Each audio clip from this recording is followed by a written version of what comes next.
Note the disclaimer.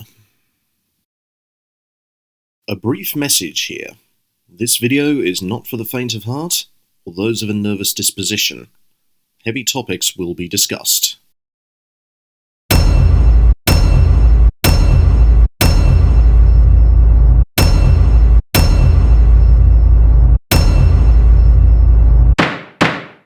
Tomorrow marks the one-year anniversary since Valet Air Flight 180 exploded and crashed shortly after takeoff from JFK Airport. Previously on Newsroom, way the f***ing position. Gesundheit. I appreciate you using the word sinister. Most people say supernatural. This guest will go on to explain that it's not supernatural, but that it's a sort of force that is an unseen, malevolent presence that's all around us every day that he calls death. But to repeat, definitely not supernatural. My guess is this weirdo doesn't believe in the supernatural, but he is right about the presence of death being around the visionary and the victims, since that is the main point of this franchise. Late 90s, early aughts horror film has an and or also starring Tony Todd credit cliche. Oh dear, here we go again. So when Alex Browning got off that plane and took the other survivors with him... Getting an older discount Devon Sawa to talk about Alex Browning, played by the actual Devon Sawa. Hang on, what's the sin here? Devon Sawa doesn't show up in this movie, and this Harbinger isn't even the closest approximation. So if you're sinning the fact that Devon Sawa isn't in this film, then that's understandable, but it doesn't sound that way. I'm just going to give you a sin for confusing me here. That's exactly what I'm saying. No one will be seated as death closes Kimberly's bedroom door. Your point being? Because in the end, no one can escape death. Except one person from that flight did escape death as of now, and this guy would absolutely know that. Well, yes, but the reason why is that Clear Rivers checked herself into the Stony Brook Institution, which could essentially be considered a death-proof room, and it's not until she leaves the area that death catches up to her. William Bloodworth only explains the rules later in the film, and since this isn't clear to Alex and the rest of the gang from Final Destination 1, they don't end up making it out alive. Similarly for the characters in Final Destinations 3, 4, and eventually Bloodlines until the Campbell-Reyes family comes a-knocking. 2 and 5, however, are the only ones in which characters are actively trying to prevent their fates after chatting with Bloodworth. Kimberly, you sure you've got everything? Credit card, cell phone, AAA card? Yeah, it's Daytona, not Somalia. Now I'm super curious why Kimberly thinks she would need a AAA card more in Somalia than Daytona. Admittedly, that was nonsense after a quick Google search, but she's trying to ease his nerves about her going to another area, which would be understandable in this case since he lost his wife the year before. Movie doesn't think the Demolish the Mustangs banner is obvious enough, so it has the kids in the bus doing the ever-popular pileup chant for elite status foreshadowing. How much of a clue was Demolish the Mustangs going to be when there's only one Mustang on the road? Not to mention, the accident that ends up occurring here is a pileup, just like the kids on the bus were shouting. A candlelight vigil. Kimberly turns the radio on to 104.9 FM to hear some more news position, but isn't interested, so she hits seek, at which point the radio turns to a station playing Highway to Hell without the FM frequency ever changing. Spooky. I would give you this, but you're sinning a Highway to Hell. And given the last movie's penchant for songs of death, I've got to do what I've got to do here. 5 sins and the spirit of Bon Scott for sinning Highway to Hell. Get it? It's a Firebird, because he's going to catch on fire. Do you get it? Is that it?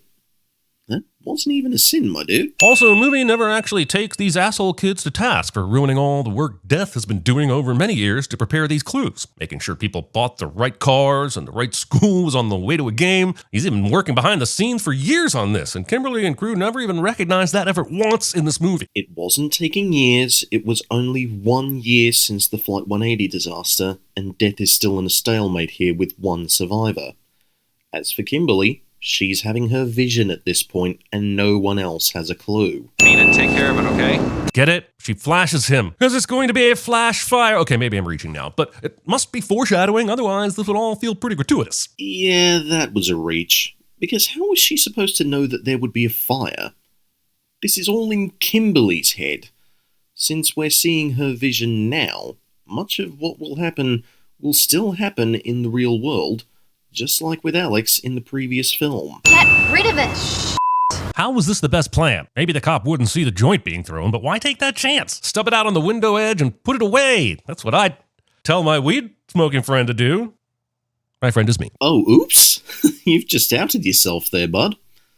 Luckily, this is sin court, not actual court, so I won't penalise you for that, but you are now skating on thin ice, mate. Playing with your trucks and having your semi kissing a pickup. What's next? Minivans, f***ing SUVs? What is this world coming to? Oof. Jeremy makes a horrifically inappropriate comment cliche. And while this isn't technically an arbitrary movie reference, he does come up with an R-rated version of Cars that I don't think anyone wants to see. Still placing a giant pair of dice on the rearview mirror in the year of our Lord 2003. Yes, some people still do this. But it isn't legal nowadays unless it's air fresheners. Man, this highway is filled with so many irresponsible assholes, I don't think they needed the log truck to cause any of the crashes. I might take two sins off here. One for sounding like a road safety PSA, and another for the sin sword gag covering Rory's drug use. That being said, it's the logging truck that caused the accident, not the other drivers being idiotic. Especially since in this premonition, Officer Burke is a sensible driver, and yet he's the first one killed. In fact, every single car on this expressway is driving full speed with its windows open. Every single one! What the hell? Luke, can I borrow your reward for this scene? Sure, go ahead. Cheers, mate. Not the movie's fault. Cars do not f***ing explode when hit by another car. The most, the impact could spark a fire, depending on where the car is hit. But it still wouldn't explode, at least not this quickly. Need I direct you to the poorly designed Ford Pinto, which features in this movie and does explode after hitting one of the logs? Mrs. Gibbons appears to wait several seconds into the accident to even attempt braking, just to make sure the water bottle has time to find its way to its mark. Two sins here. First, her last name is Carpenter, not Gibbons. That appears later on in the film. Secondly, she's under duress, which means she can't make the best decisions in this point, which is something I brought up in the previous Final Destination video. Characters who are under stress can't make intelligent or logical decisions. I can't believe this is the second video in which I've had to bring this up, and if this continues, it's going to be another 15 sins each. Shayna appears to still be alive and conscious despite apparently having her head hanging outside of the sunroof for much of the vehicle's rollover phase. In other words, Shayna's head survives this. Didn't you say during the first film that this was redundant? And why bother faulting the prop department here? In the before vision, this woman jump scares the window exactly 1 second before she shakes the cans and they fall. But this time, it's a full 7 seconds before they fall, and I no longer believe anything I'm seeing. Yeah, because everything in real life happens exactly like in the vision. However, Kimberly is processing the scene for more time to get her bearings. He does this for the radio as well, and I don't have the time or patience to cover this. I can try and make some sense of this lineup for the most part, but Eugene and his motorcycle being in front of the policeman is some real bullshit. Who cares if it is bullshit? The point of this is to establish who is on death's list by who's sitting in the lineup. And Eugene in the original vision probably would have been a little further back due to the drivers on the highway not giving way. Pull over! Great point, Evan. Why didn't Kimberly just pull over? She's in complete shock, but she had that forethought to pull in front of all these people to save their lives? I walked through a door and can't remember why I even went in there like 8 times a day, so I refuse to believe anyone has this kind of clarity. Sure, Evan brings up a good point, but the explanation is given later in the interrogation room, as well as already shown by Kimberly's actions. She saw 26 people die in the pileup she foresaw, including herself and her friends, so she blocked the on-ramp so that 7 other vehicles behind her, and yes, I'm counting Isabella in this, wouldn't enter the highway. As for the comment about clarity, that sounds like a you problem. And sure, most people have had this exact same situation happen, but not everyone is like that. That's it! And it's time for a story problem, boys and girls. If a Death Vision car leaves an intersection traveling at 60 miles per hour, and a Death Vision truck passes that same intersection exactly 3 minutes later, how fast would that truck have to be going to pass that car on the expressway exactly 1 minute and 43 seconds later? I'm gonna guess 1,000,000 miles an hour. Screw the ever-living daylights out of you. This scene got millions of people to rethink driving behind a log truck on the road. You even removed a sin for it. But I guess now that it isn't a vision, you're clear to sin it? All for an absolutely useless question? Did you wake up on the wrong side of the bed and have a pigeon in your cornflakes?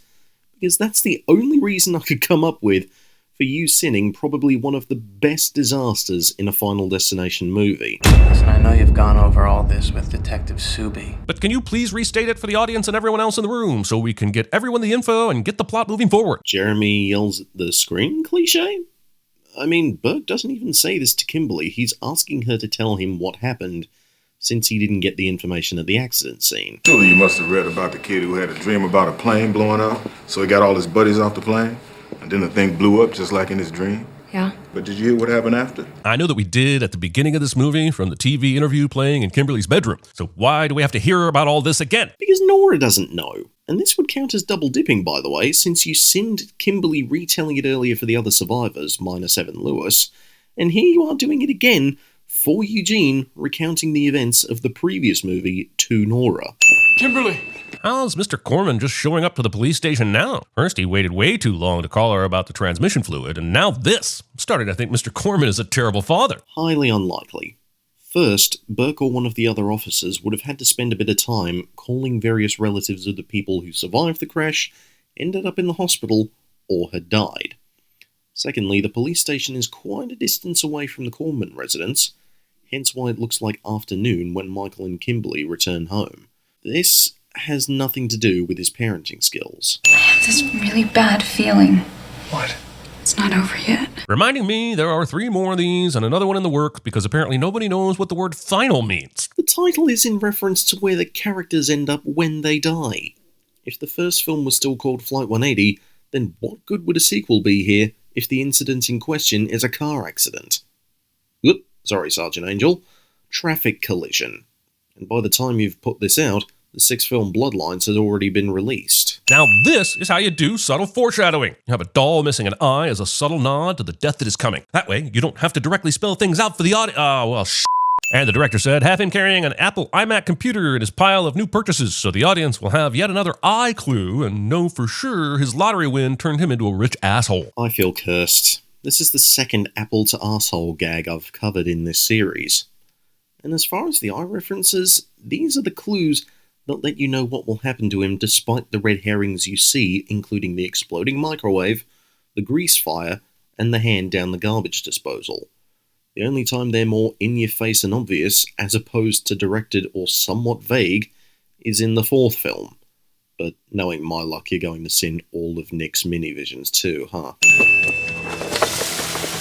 He puts the fried mozzarella sticks in the pan and the leftover stir-fry in the microwave. Yeah, I'm not going to cover the second half of this sin because that's just revolting.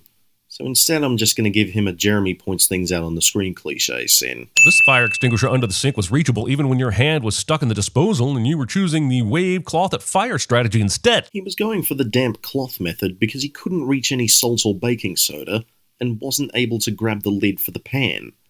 Also, the fire extinguisher requires 2 hands to operate. Even if he could do it one-handed, he would have had a lot of difficulty getting the thing out and ready by the time it spread. Jesus Christ! Movie prioritizes getting one last fake out in over understanding gravity's piss-poor ability to pull a metal stair leg through a human skull when dropped from only a foot up. That's kind of how death operates here. He knows the impossible odds, understands the limitations, but simply makes stuff happen because these people are supposed to be dead. Also, that's a ladder, not a stair. Route 23 was backed up for almost 9 hours today. A record-breaking pileup killed an estimated 18 people. What does death do with the people that died in place of our main cast? Certainly, death had plans for them too, right? Yes, death usually has a plan for everybody, no matter the outcome. It's like what Alex said in the first movie. Death has a design and a pattern for everyone. As for the people who didn't escape the tragedy and died, yeah, they're dead. And this was given as an outcome as Wendy in the 3rd film had an opportunity to stop the Devil's Flight roller coaster from running. Nick in the 4th movie had put an end to a mall fire before everyone was barbecued, and Iris in the 6th movie put a stop to the Skyview Tower disaster by asking people to get off the dance floor, snatching a penny from the kid and covering a flambe pot. The outcome only changes depending on what actions people take. The camera of a highway patrol car managed to catch this shocking footage. A semi comes careening across the roadway and smashes into a red SUV. The driver of the SUV was standing inside her vehicle. The state trooper... Yeah, no worries. It's just the brutal death of my 3 closest friends who I've yet to really mention to anyone or process in any real way because I may have accidentally ticked off death and I got shit to do. Oh, sorry. Was that a joke? Was I supposed to laugh at that? Oh, no. I can't even pretend. That wasn't even funny at all. I'm a creepy movie referencing Stephen King. Do you see it? I can make it bigger if you like. Yes, I do see it. But take your book beef somewhere else. It isn't welcome at this barbecue. I give all the sins back if we find out Kimberly later in life changes her name to Jennifer Giroux and uses everything she has learned in her literal battle with death to become an invaluable member of the behavioral analysis unit at Quantico for, let's say, 17 seasons or so. As much as I would love to give a sin-off for this despite not having seen Criminal Minds, there's no connection between that show and Final Destination 2 other than the fact that AJ Cook stars in both of them. So given this, you refuse to give any of the sins back and still sin this instance. Also, Jeremy, Criminal Minds called, they want their character back. And AJ Cook wants you to stop calling her. Movie gives the whole map questing scene so we know how Kimberly found her way there, but doesn't show her doing the grunt work of printing that shit out. That's because it wasn't important, and even if they did, you'd sin them for padding the runtime. The best we could guess is that it's currently sitting in the passenger seat of her dad's Beetle as she made the drive over to the Institute. The survivors of Flight 180 died in the exact order they were originally meant to die in the plane crash. And lucky for Kimberly, she chose to take the let's go talk to Clear route in her investigation, because otherwise she wouldn't have known about the dying in order bullshit, which is extremely important knowledge to have. You know how we feel about luck around these parts. Fucking hell. She was seeking Clear out because she knew more about Death's motive than anyone else aside from William Bloodworth. And during the interview with the other survivors, Burke mentioned Clear was still alive, but checked into the Stony Brook Institution. So, of course, she was going to seek her out for advice. Meanwhile, Burke was doing his own research about the matter. Eugene thought the situation was nothing but fluff, the rest of the survivors couldn't even care less, and Evan Lewis is dead. So who else was Kimberly going to turn to? As for the point about luck, it's not that at all. Sure, luck seems to be a big component of these films in the good and bad sides of it. What with the black cat on the oil bottle, the upside down or right side up horseshoes, the numbers 7 and 13, pennies, and all the like, but the main component of these films is primarily built on instinct and a need to survive. None of the characters in this franchise want to die, even if they hear that their time is up, and only a select few seem willing to stand up and say, "No, I'm not going to let people die today." At least until Sam in Final Destination 5, but I'll get onto that in a later date. You said that you die in the order you're originally meant to. But my friends died last in my premonition, not first. This will eventually lead to some cool new world building about Death's rules, but just a reminder that Kimberly has zero idea of the full order that anyone died in, or if there is anyone else she inadvertently saved that she might not know about. Kimberly has no idea of the order? Dude, the remaining 7 survivors, including Burke, were in the police station being questioned by Burke and hearing about what Kimberly was experiencing. She also knew that because her friends and Evan Lewis were also on the list, her friends died in the eventual pileup after a truck ran into them, and Evan died after a fire escape ladder went through his eye. Hell, she even mentions Nora and Tim by name while talking to Clear, and then again to Officer Burke when he shows up at her house, also sinning world building. This entire set of rules is established early on that anyone who evades a disaster that should have killed them is placed into a new list by Death to be picked off in a gruesome yet accidental way. The only thing that keeps it fresh here is the order is now reversed thanks to the ripple effect caused by the Flight 180 survivors, as the characters later on mention in the film. In-your-face irony kind of thing. Making your over-the-top obvious foreshadowing a part of your plot so you can continue your over-the-top obvious foreshadowing. That just felt way too forced. I guess we're supposed to believe that Clear has cheated Death by staying in this padded room, but what does she eat? How is it prepped? Death couldn't find a way to Rube Goldberg some rat poison into her food? Here you are, sinning Rube Goldberg again. just like in the first Final Destination video I covered, and the robots video after the fact. Anyway, putting herself in the institution was basically a form of stalemate against death, which means as long as she's in there, she can't be hurt. And fair enough too, as she and Alex cheated death dozens of times before Alex was offed by a falling brick. Still mad about that, by the way. As well as the fact that the staff are looking after her, and whatever is on the menu that day is what she gets served. And since kitchens have to keep their cleaning chemicals separate from the food, especially in a place like this, poisoning won't be an issue unless something wasn't prepared correctly. And I'm not even going to continue the rest of this sin because it's just a bunch of questions about death's intent that I can't be bothered answering for longer than even a minute more here. I tried calling you last night, but your father said you were sleeping. So instead of calling back today like a normal human being would do, I decided to show up at your house uninvited because that's not creepy at all. While yes, it would be creepy, he thought something bad would have happened to her in between the time he last tried to call her and now. Not to mention, when she was at the Institute, she had to give up her mobile at Clear's request before she could enter the room. Not to mention, Mr. Coleman probably already knew that he was there to talk to her and informed Burke that she'd be back later, so he was just patiently waiting in the driveway. Did you see that? See what? Pigeons. Pigeons? It's a sign. Death waits until Kimberly has the signs conversation with Clear to start sending other people's signs her way, instead of slyly leaving them in the path of the actual person next on the list like usual. Well, if you let the scene play further, she explains that it's for Nora and Tim Carpenter. And Officer Burke will immediately go along with what Kimberly has told him, even though it makes no sense and I'm not even sure he knows who Clear is. Wait, what? Now you're brushing over the explanation and making up some rubbish about Burke not knowing who Clear Rivers is? Even though he brought her up to the survivors in the interview room?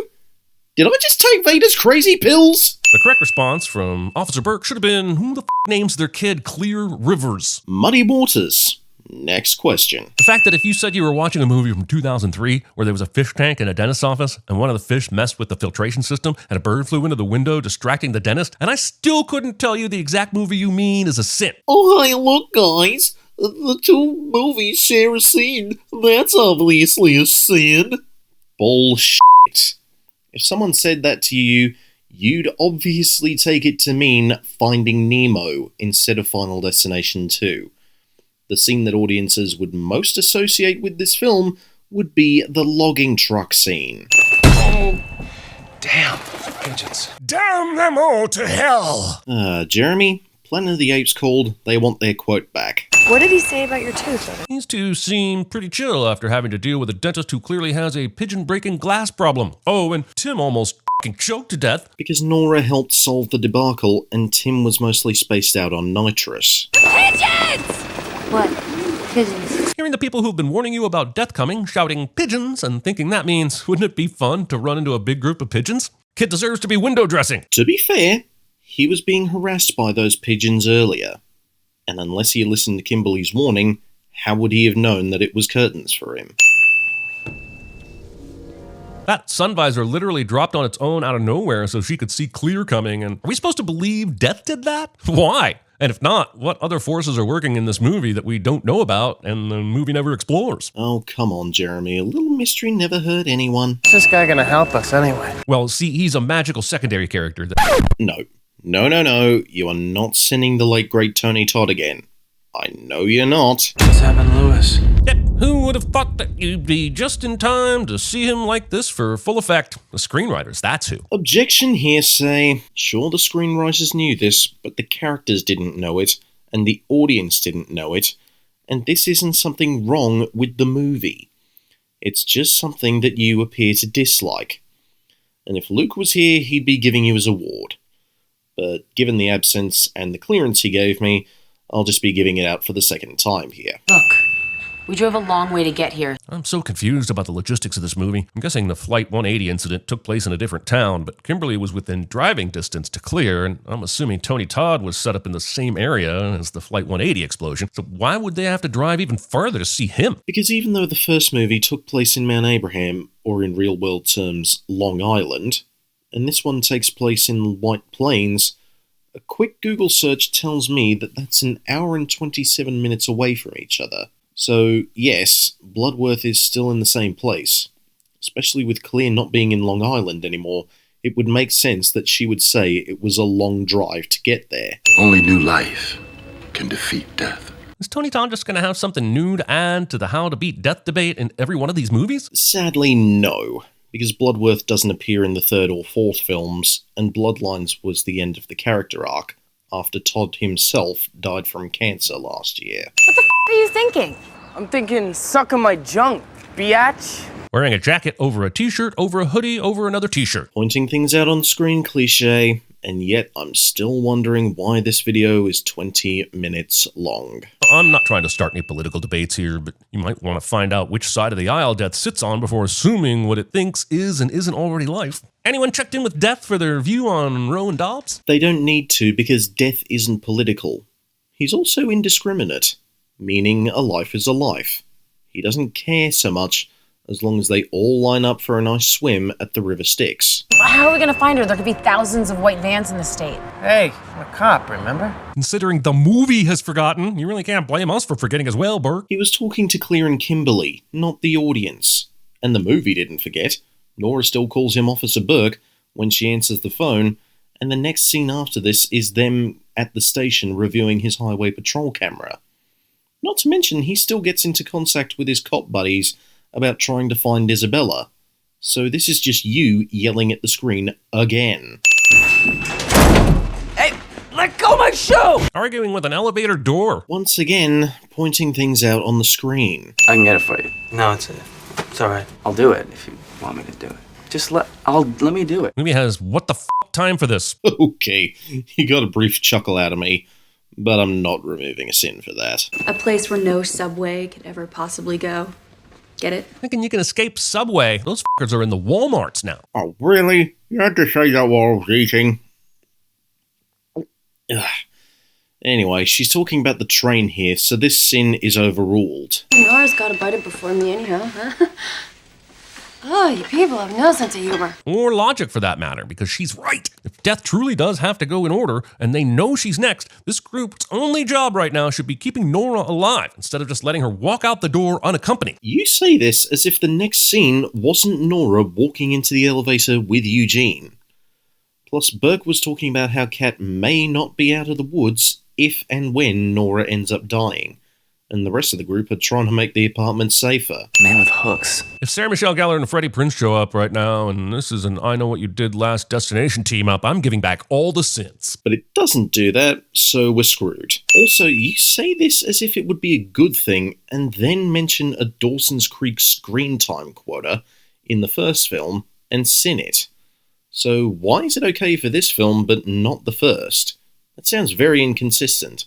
Also, I Know What You Did Last Summer called, and they want their actors back. A man with hooks is gonna kill you. That is quite a leap for you to say that with such certainty. What if a guy with hooks was just going to kidnap Tinkerbell, huh? I bet you'd feel pretty stupid then, wouldn't you? Not as stupid as you'd probably feel if you let the scene play out. I mean, he wasn't exact, but the man with hooks behind her did play a part in Nora's beheading. And yet another arbitrary movie reference, one after the other. That's gotta be a record. Now give me that. I gotta take Tinkerbell back to Peter Pan where she belongs. Did he just put the fully loaded clip back in his gun and keep it pointed at Isabella? Because I think he just put the fully loaded clip back in his gun and kept it pointed at Isabella. I guess he's just not a very good cop. And I don't mean bad, I just mean incompetent. I am not gonna have my baby in a jail cell! Well, not with that attitude, you're not. How is this even about attitude? It's a tiny, cramped, dirty, cold space with no amenities or equipment in sight. She doesn't want this to be the first thing her baby sees. If that call had come in just 10 seconds later, I'd be dead too. I'm sorry. I got one too. That's right. Each of these survivors has had a previous near-death experience, and not a single one of them brought it up until now, as if it's not the only thing they've been thinking about for the past 48 hours. Wait a second. Did you just admit the passage of time is at least accurate here? And aren't befuddled by it? Holy hell, that's a first. The call about the train wreck that saved my life. That was the night I scraped up Billy Hitchcock. Choosing the most insensitive way possible to have this revelation. Well, if it was in front of work colleagues or Billy's family members, yes. But he's around gunfights, hostage situations, and even murder/suicide cases for a living. After a while, a police officer does become a little desensitized to it, unless they're a friend or a family member. They were my friends. They were not, Clear. You were by yourself at the airport reading a book, trying not to be bothered. I actually watched Final Destination, did you? Clearly you didn't, because she managed to get on better with Billy and Carter, and was even dating Alex for a time before his eventual death. So she may not have been friends with all of them, but at least with 3 of them. Try to pay attention to these films before you sin them next time. When we got off Flight 180, it didn't just change our lives. It affected everyone and everything we've come into contact with since. Introducing the butterfly effect into Final Destination rules just made Death's list into a multi-tab spreadsheet. And as much as I love spreadsheets, I'm not sure this movie has the desire or capability to really wrestle with the consequences of what it's implying. Seriously? They just explained it to you. Because the Flight 180 survivors lived longer than they should have, the eventual Route 23 survivors avoided their original fates. So Death decided on a big cleanup task at Route 23, but they were rescued again, this time by Kimberly. So now Death is working backwards. If Kimberly didn't interrupt the natural order of Route 23, everyone would be dead in the order they were supposed to be.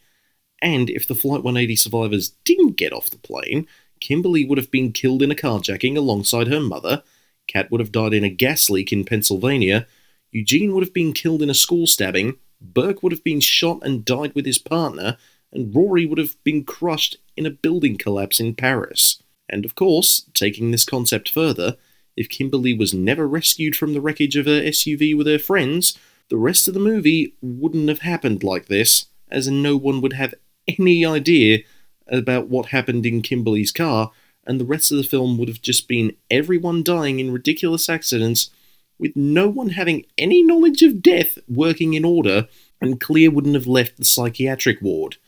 No one wants to see that! That's why Death is working backwards.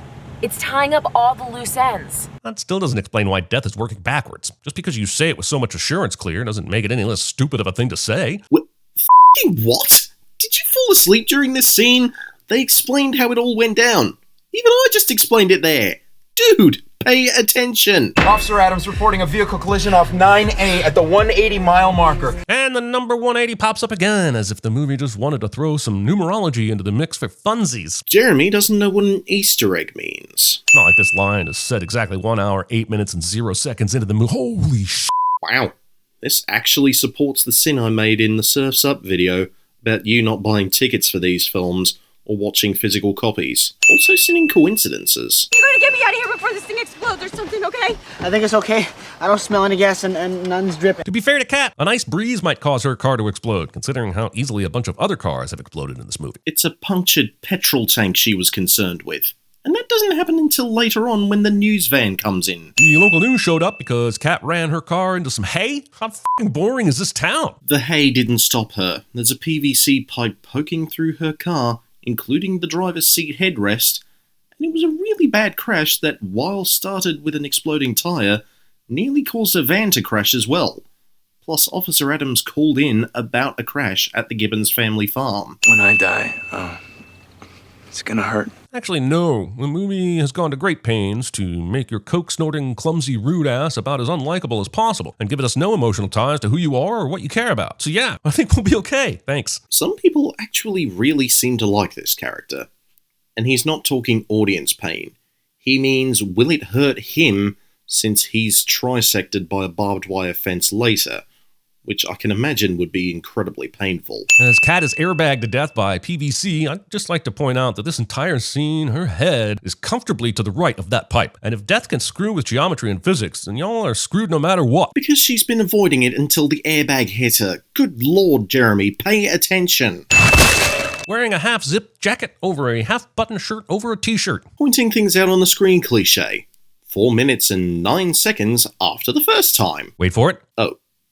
Sorry, go on. This joke has layers. Unenthused to mildly curious to unamused.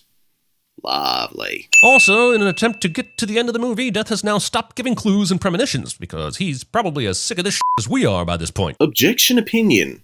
Not to mention, all Kimberly's getting now is the van crash clues. You know what, I'm just gonna wait outside, because I'm really just kind of in the way here. Don't you dare leave me! It's a terrible sitcom happening in the middle of this supernatural horror movie. Where's the movie Sin? It's a boy!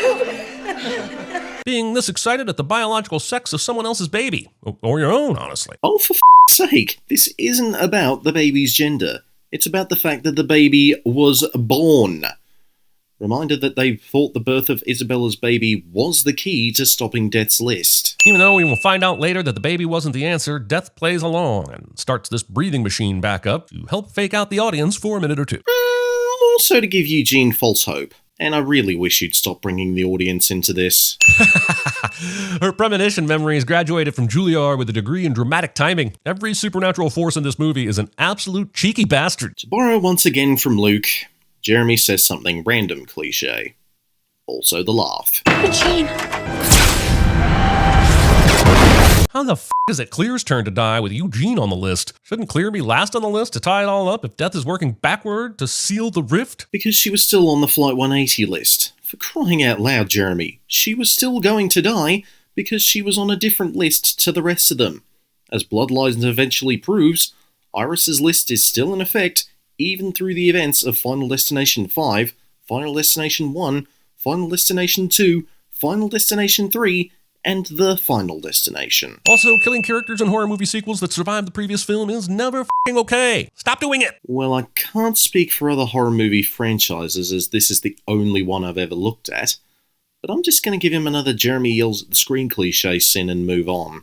New life. Convenient bulletin board article headline is convenient. Sin inconvenience. So is Death trying to keep him from rushing out? But wouldn't Death want him to stop her? And again, if there's a second entity controlling the life side of things, why isn't the movie diving into that nonsense as well? How does this movie have too much supernatural and not enough at the same time? Okay, one question at a time, Jeremy. And Kimberly is just fulfilling her premonition about the drowning, with the end goal being for Dr. Kalajian to resuscitate her. Having a near-death vision of the friends I had forgotten were even in this movie. That sounds like a you problem. Hey. We did it. What is this we, asshole? Kimberly fulfilled the premonition and Burke pulled her away from the wreckage. There. Happy? Brian, I think you better go check that barbecue. Wait, so the dumbass kid that almost got killed earlier before Rory pulled him out of the way was a family friend of someone? Weird. Well, at least the butterfly effect won't impact him, since Kim canceled everything out. That would be out of order anyway, and it's been months since then, and... Overruled. That wasn't even leading anywhere, so no mercy for you. Though I do appreciate you ended on a 180. That's a nice touch.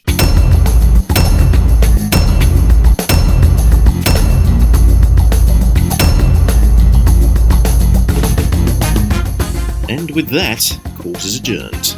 Be sure to leave any more suggestions for CinemaSins sins down below, and I will see you in the next video.